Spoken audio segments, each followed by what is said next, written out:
देश में सिर्फ यहाँ पर नहीं, पूरे मुल्क में चर्चा हो रही है कि जिस संविधान की हम हमेशा चर्चा करते हैं, उसको सबसे बड़ा ग्रंथ देश का मानते हैं, और जो माहौल निर्मित हुआ है उसमें क्या हमारी सारी संस्थाएं सुरक्षित हैं, क्या उनको प्रभावित किया जा रहा है, और संविधान ने जो प्रावधान है क्या उनका पालन सही रूप में हो रहा है, क्या जो स्पिरिट ऑफ कॉन्स्टिट्यूशन है उसको हम फॉलो कर रहे हैं, और जो अलग अलग नाना प्रकार की संस्थाएं हैं उनको क्या नीतिगत तरीके से कमज़ोर और खोखला किए जाने की कोशिश हो रही है सरकार के माध्यम से।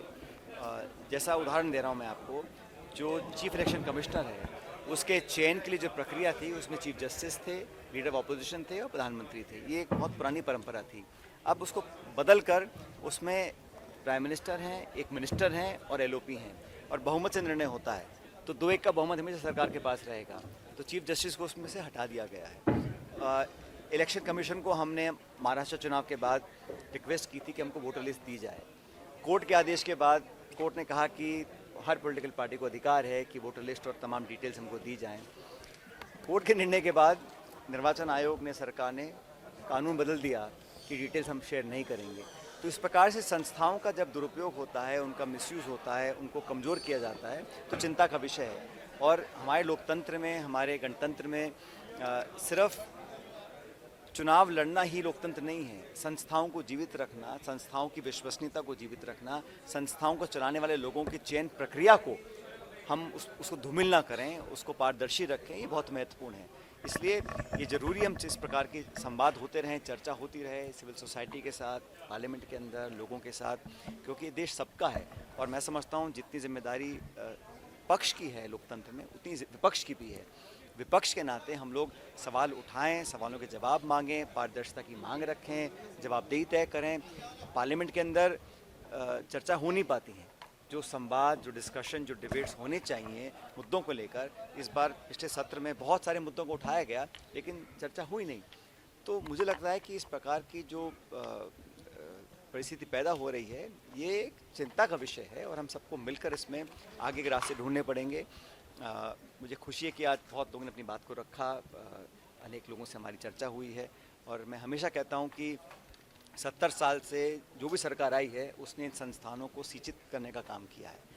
अब संस्थाओं को अगर हम उनकी गुणवत्ता को कम करेंगे, उनकी ताकत को कम करेंगे, तो ये इसका एक नकारात्मक प्रभाव पड़ेगा देश की लोकतांत्रिक व्यवस्था के ऊपर, और ये हम सबको बहुत चिंता का विषय मानना चाहिए। पायलट साहब, आपने अभी यहाँ पर संबोधन के दौरान कहा कि इंडिया गठबंधन काफ़ी अच्छा चला, लोकसभा चुनाव में अच्छा परफॉर्मेंस रहा। अब चूँकि विधानसभा दिल्ली का चुनाव है, वहाँ पर कांग्रेस और आम आदमी पार्टी अलग अलग तो नज़र आ ही रही है, लेकिन बयानों में तल्खी नज़र आ रही है। देखिए, चुनाव हर दल लड़ता है जीतने के लिए, और मैंने कल दिल्ली में एक प्रेस कॉन्फ्रेंस की थी। हमारी पार्टी का हमने कुछ गारंटीज़ हैं, उसको हमने जनता के समक्ष रखा था। हम अपने आइडिया, अपना रोड मैप, अपना एजेंडा पेश कर रहे हैं। अब ये निर्णय जनता को करना है। दिल्ली के मतदाताओं ने कई बार राज्य सरकार को रिपीट किया, केंद्र सरकार को रिपीट किया। भाजपा और आम आदमी पार्टी को अनेकों बार मौके दिए दिल्ली ने।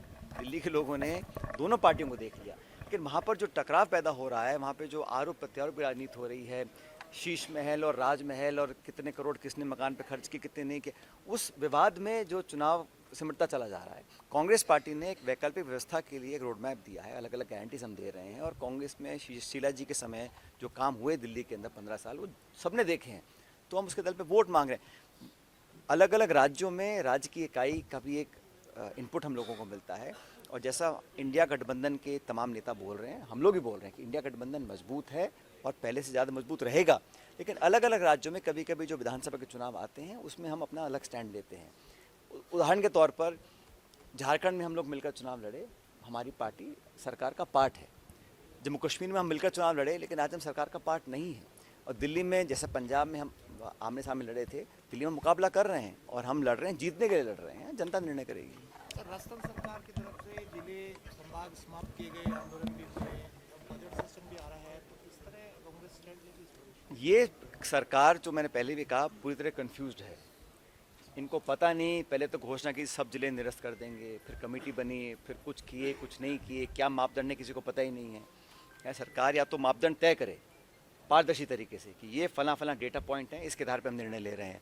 वो मनमानी कर रहे हैं। और जब कोई जिला बन गया है अगर, तो उसको और पुख्ता करने के लिए 100 तरीके हैं। उसको रद्द करना मानता हूँ गलत है, इसका हम विधानसभा में पुरजोर इसका विरोध करेंगे।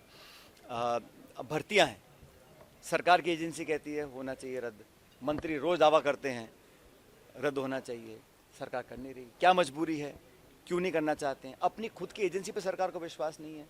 इसलिए मैंने कहा सरकार में बहुत दबाव है, इंटरनल बहुत दबाव एक दूसरे के ऊपर होगा और कन्फ्यूजन में सरकार है। इसलिए अब तक जो 1 साल का कार्यकाल रहा है उसमें कोई बहुत ज़्यादा जनता को प्रभावित नहीं कर पाया। 35 लाख करोड़ के MOU साइन किए हैं, क्या रोड मैप है, क्या टाइमलाइन है? अब कह रहे हैं कि हम ऑक्शन नहीं करेंगे, हम ज़मीन ऐसे आवंटित कर देंगे। ये इसका मतलब क्या हुआ? आप पक्षपात करना चाहते हैं, और अगर आप आवंटित करना चाह रहे हैं तो आप बताइए किसको करना चाहते हैं। तो इस विधानसभा के सत्र में हम हर मुद्दे पर सरकार से जवाब मांगेंगे, ये हमारा अधिकार है और जनता का भी अधिकार है कि सरकार से जवाब लेना। विपक्ष को हमको जिम्मेदारी दी है, हम इस काम को करेंगे। लेकिन सरकार के कार्यकाल का जो 1 साल रहा है बड़ा अनसर्टन टाइप रहा, क्योंकि मैंने कहा ना नाना प्रकार के यहाँ पावर सेंटर बन गए हैं और मंत्री कुछ कह रहे हैं, ब्यूरोक्रेट्स कुछ कह रहे हैं। और पहली बार देखा है मैंने कि ब्यूरोक्रेसी इतनी हावी है, ट्रांसफ़र की लिस्ट हो, निर्णय लेने हो, राइजिंग राजस्थान का जो अभी जो किया पूरा जो ब्यूरोक्रेसी इतनी ज़्यादा हावी इसलिए है क्योंकि यहाँ पर मल्टीपल पावर सेंटर सरकार के बने हुए हैं। सर आपने कहा कि संविधान को लेकर कांग्रेस लगातार आवाज़ उठा रही है, बीजेपी राजस्थान में संविधान यात्रा की तैयारी कर रही है। अब देखिए, अभी तो मुझे कोई बता रहा था कि संविधान को वहाँ कुंभ मेले में ले जाना चाहते हैं, वहाँ पर कुछ करना चाहते हैं। अब संविधान के आप सामने माथा टेको, उसकी आरती उतारो, वो अलग बात है, लेकिन संविधान में जो लिखा है उसका कितना पालना हम लोग कर रहे हैं। आप 10 साल से सत्ता में हैं और संवैधानिक संस्थाओं को लगातार नीतिगत तरीके से जानबूझकर लगातार आप खोखला करते चले जा रहे हैं। पूरा देश देख रहा है। और संविधान राहुल गांधी जी बोलते हैं, वो किताब हाथ में ले क्यों घूमते हैं? ताकि जनता को पता पड़े कि कौन संविधान की मूल भावना के विरोध में है और कौन संविधान के पक्ष में है। संविधान में लिखा हुआ एक एक शब्द, एक एक अक्षर जिस पर हम शपथ लेकर सरकार चलाते हैं, उसकी पालना करना हमारा धर्म है, हमारा फ़र्ज़ है। और बीजेपी कहीं ना कहीं बैकफुट पे है। और ये बात मैं नहीं कह रहा हूँ, मनमोहन सिंह जी 10 साल प्रधानमंत्री रहे, कभी एक बार उन्होंने बोला कि हम संविधान को नहीं छेड़ेंगे, खिलवाड़ संविधान से नहीं करेंगे, आरक्षण से कोई खिलवाड़ नहीं करेंगे। तो बार बार भाजपा के नेताओं को, प्रधानमंत्री जी को, गृह मंत्री जी को, रक्षा मंत्री जी को बार बार ये क्यों कहना पड़ता है कि हम कोई खिलवाड़ नहीं करेंगे, कोई छेड़खानी नहीं करेंगे संविधान के अंदर? क्योंकि संविधान को बदलने की जो मांग है वो सत्ताधारी जो दल है वहाँ से उठती है। उनके साथ जो अलग अलग संगठन जुड़े हैं वो बार बार इस बात को बोलते हैं और जनता के जहन में ये एक फीलिंग पहुँच चुकी है कि कहीं ना कहीं ये कुछ खिलवाड़ कर सकते हैं संविधान के साथ। सचिन पायलट जी, आप आशावान हैं और अभी हाल ही में आपने एक बात भी कही कि याले चुनाव भाई ज़्यादा अंतर नहीं रहा हो, आप आगे नहीं पढ़ पाए हो, लेकिन आने वाला जो लोकसभा का चुनाव उसमें गठबंधन भी काम करेगा और आशा के साथ सरकार बनाने की बात कर रहे हैं। लेकिन नीतीश और चंद्रबाबू नायडू कब पलट जाए ये बात भी आपने बोली, तो ऐसी कोई संभावना लग रही है क्या? तो पहले ऐसा कभी हुआ नहीं है क्या? अभी संभावना मैं कहा ना, राजनीति में संभावना का तो खेल है, कब कौन क्या कर दे किसको मालूम है। और राजनीति में कुछ हफ्ते कुछ महीनों के बाद क्या हो पता नहीं, लेकिन जो इंडिया गठबंधन है वो पूरी तरह मजबूत है। लोकसभा को लेकर हम चुनाव इकट्ठा लड़े थे, जैसा मैंने कहा हमारे अच्छे परिणाम आए उत्तर प्रदेश में, महाराष्ट्र में, हरियाणा में, राजस्थान में और बाकी राज्यों के अंदर भी। तो हमारा गठबंधन मजबूत है और सब नेता बार बार बात को बोलते हैं कि एकजुटता विपक्ष की आज एक बहुत बड़ी ज़रूरत है और पूरे देश को उम्मीद है इंडिया अलायंस के साथ, उस पर हम अड़िग हैं, खड़े रहेंगे। सर दिल्ली से क्या उम्मीद है? कहा कि कभी भी पलट सकते हैं, क्या आपको लगता है बिहार चुनाव के बाद नीतीश कुमार पलट सकते हैं? भाई मैं भविष्यवाणी नहीं कर रहा हूँ, मैं तो सिर्फ इतिहास जो हुआ उसको देख के बोल रहा हूँ। आगे क्या होगा मुझे क्या मालूम है, लेकिन हमारा गठबंधन बिहार में अपने दम पर हम सरकार बनाएंगे बिहार के अंदर, मुझे पूरा विश्वास है। दिल्ली चुनाव से क्या उम्मीद है सर?